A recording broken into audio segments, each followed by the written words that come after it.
It starts quietly. No one notices at first. You're 7 years old, staring into the eyes of a parent who is falling apart. Maybe it's addiction.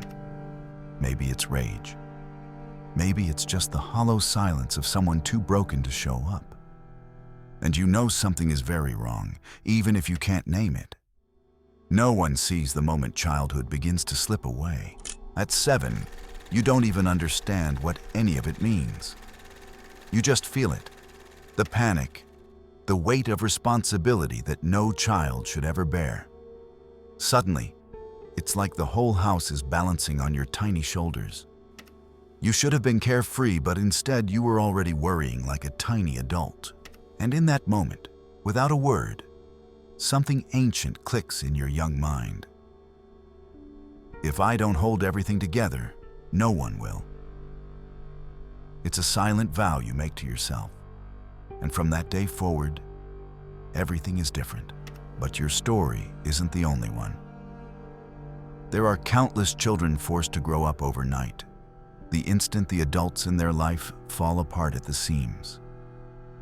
Maybe it's a 10-year-old girl cooking dinner for her little brothers because mom can't get out of bed. Maybe it's a boy soothing his baby sister while dad rages in the next room over. Different details, same heartbreak. A child trading their childhood to survive. This is how a child disappears. Not physically, but psychologically. From that day on, you smile more and cry less. You learn to read the room before you speak. You become the emotional thermostat of the household, adjusting yourself to everyone else's moods. The world praises you for it. You're so mature for your age. You're so responsible. You're so strong. They mean it as a compliment, and you try to believe it is. But none of them ever stop to ask the most important question: at what cost? This is the invisible grief of those who grew up too fast. And today, we're going deep inside the psychology of that child. Because the effects of that lost childhood don't vanish with age. They shape you. They follow you into your relationships, into your career, into your sense of worth. And if you don't understand what happened, you'll spend your adult life repeating the survival patterns that once saved you, but are now slowly destroying you. Let's start with what's really happening beneath the surface. When children are forced to emotionally support adults instead of being cared for themselves, psychologists call this parentification. It's when the child becomes the caregiver, the peacekeeper, the emotional protector of the family. This isn't just unhealthy. It actually rewires the brain. When a child is put in charge of emotional regulation, whether for themselves or for those around them, it creates something called hypervigilance. Your body stays locked in a low-level fight-or-flight mode. You're always scanning for danger. You walk on eggshells. You learn that love is a transaction. If you give peace, maybe they'll give you safety. You learn that your needs are dangerous and theirs are more important. So you start to disappear, not physically, but emotionally. In your place grows a version of you that performs and pleases. You become the good child, the quiet achiever, the caregiver friend who never asks for anything. And you wear that identity so convincingly that even you forget it's a mask. Somewhere along the way, you lose sight of where the performance ends and the real you begins. But deep down, something hurts. Something aches, because the inner child you buried didn't die. They're still in there, silently screaming, "Why didn't anyone protect me?" That unanswered question still echoes inside you, even years later.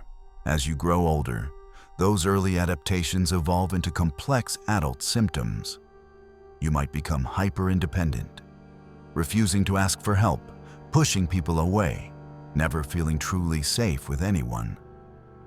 You might feel numb during moments that are supposed to be happy because joy feels unfamiliar, unearned, maybe even dangerous.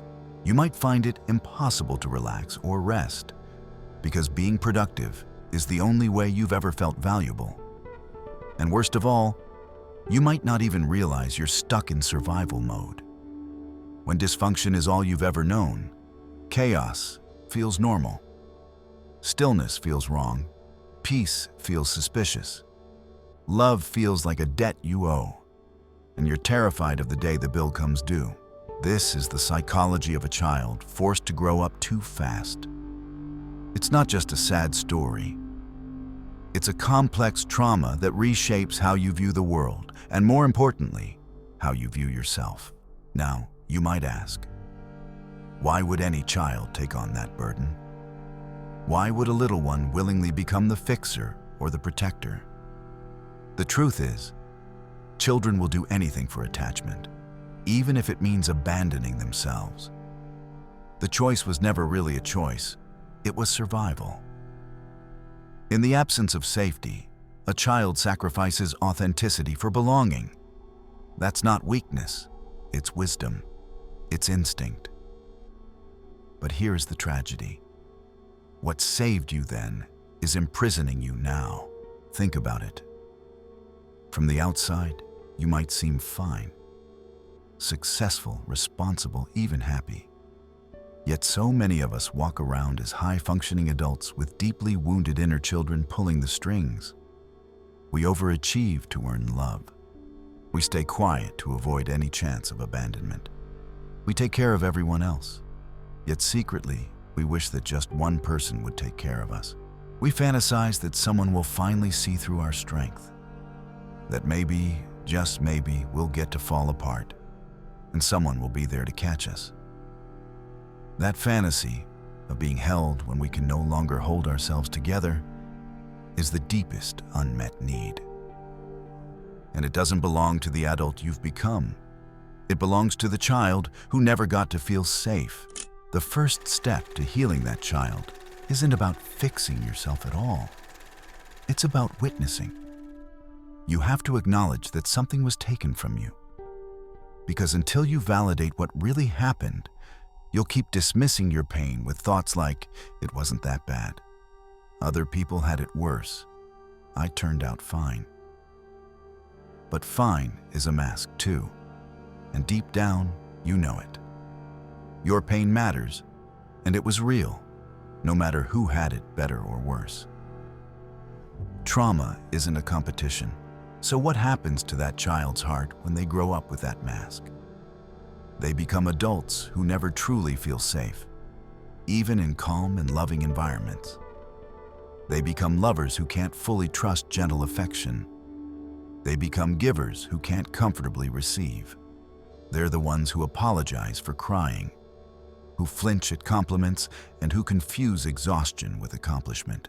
This is the cost of growing up too fast. If your childhood taught you to be strong at the expense of being soft, to be silent instead of honest, to mend others while ignoring your own wounds, then what kind of adulthood do you inherit? One where you're always holding your breath, waiting for someone to give you permission to finally collapse, to finally be cared for. But here's the truth. No one is coming to rescue the child you buried. No one else can give you the permission you've been waiting for. It isn't fair, but it is reality.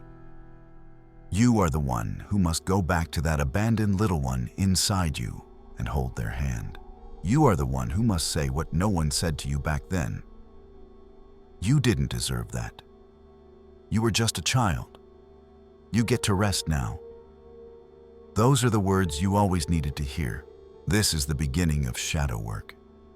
Not performing strength, not plastering over the pain with forced positivity, but turning toward those hidden, hurting parts of yourself. It's you telling your younger self, I see you, I hear you, I'm here, and I'm not leaving. That's what reparenting really is.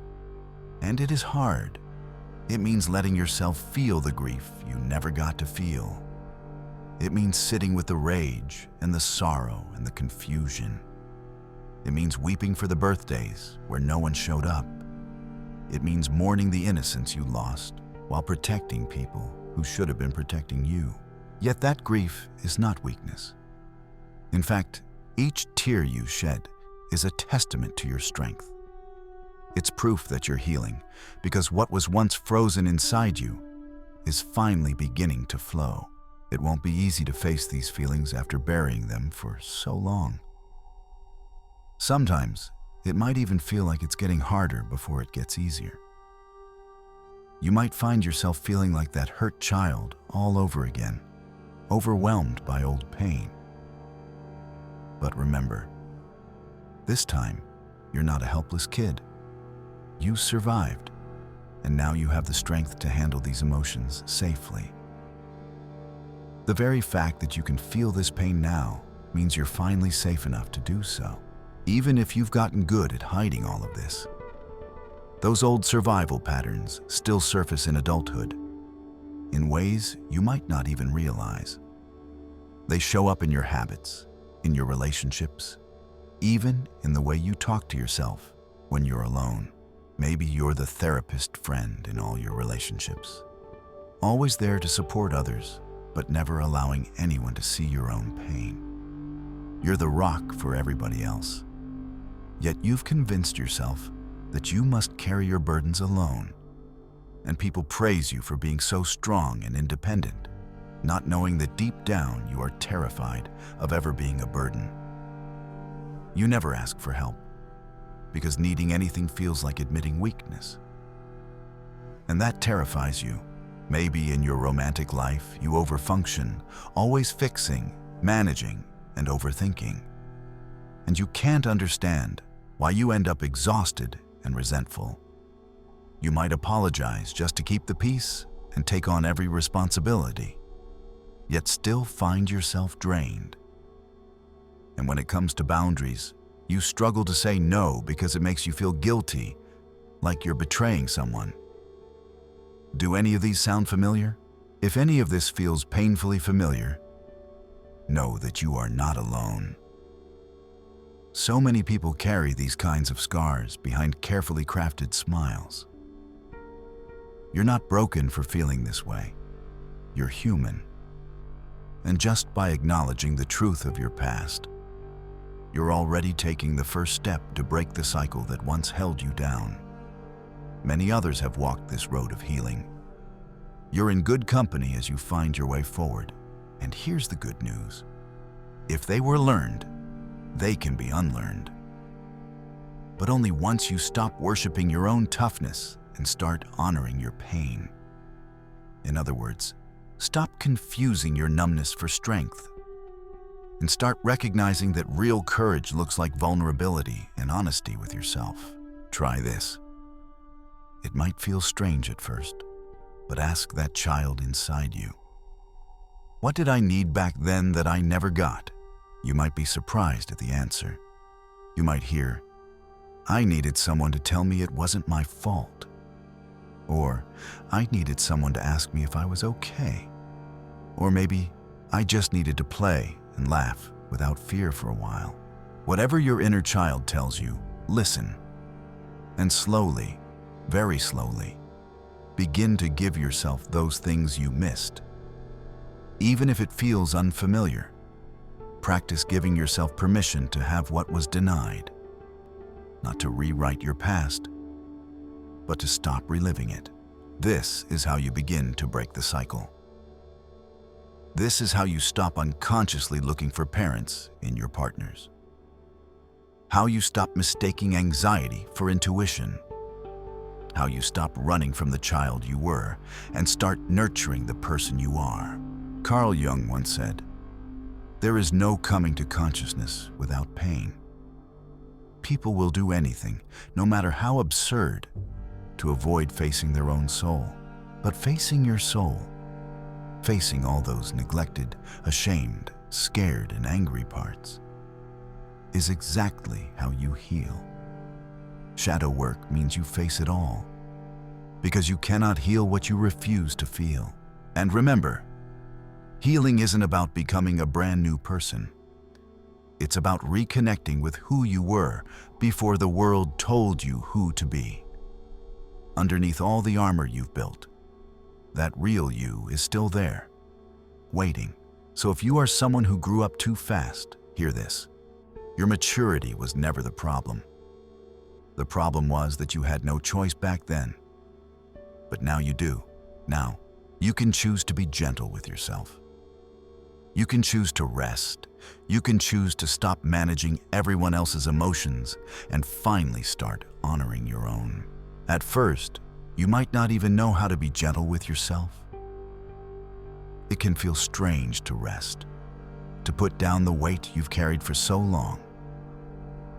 When you're used to chaos, peace can feel unsettling, like you're waiting for something to go wrong. You might even wonder if love without turmoil is real, or if calm means you've let your guard down. But over time, you'll relearn what normal actually is. You'll discover that not every quiet moment is the calm before a storm. Sometimes quiet is just quiet, and that's okay. Slowly, you'll start to trust the peace you never knew as a child. One day you'll realize you went a whole week without bracing for disaster. You'll catch yourself smiling for no particular reason. And you'll know the child in you finally feels safe. No, it won't happen overnight. There will be days when you feel small and vulnerable, like that child you used to be. But you know what? That's okay. In fact, that's a sign that you're doing it right. Let that child in you come home. Let them cry when they need to. Let them play, explore, and be silly. Let them finally be seen and heard. Give that little one the moments of joy and safety they missed, even if it's just in small ways now, because you're not broken. You're not some ruined adult who has to hide their pain. You are a whole human being in progress, and every tender emotion you feel is a step toward wholeness. And maybe, for the first time in your life, you're finally growing up the way you were always meant to. Not through pressure or fear, but through truth and self-compassion. For once, you're free to grow at your own pace, safe in your own care. You never had a real childhood. All those carefree days you deserved were taken away, but you still have a future. A future that from this day on belongs entirely to you. And this time, you get to write it.